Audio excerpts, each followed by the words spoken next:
तर मग काय म्हणता पोट्टो, कसे आहात तुम्ही? आपण घरी असलो म्हणजे आपल्या घरचे तर आपल्याला काही रिकामं राहू देत नाहीत. मग काय बा वावरात जावं लागते आज. आम्हा 2 मिनिटं टिक्का राहिला आपला लावायचा. टिक्का लावल्याशिवाय तर घरात मग काय बा टिक्का लावला आता. मग काय आता निघाले आता. काय जाता आता वावरात आईली न्याय लागते. मग आई बसली आपली मागे. चला म्हटलं आता. चला मग वावरात जायला दाखवता तुम्हाला. हे बा ना आपली कशी पळते तर.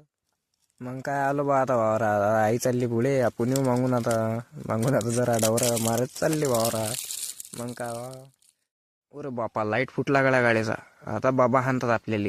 कुत्र्यासारखा रट्टे बसतात आता आपल्याला पोट्टो. थांबा अधिक पाहून घ्या बा, का कुठे काही तुटलं काय. वाटू तर नाही राहिला, पण काही सांगता येत नाही, तुटेल असूच शकते.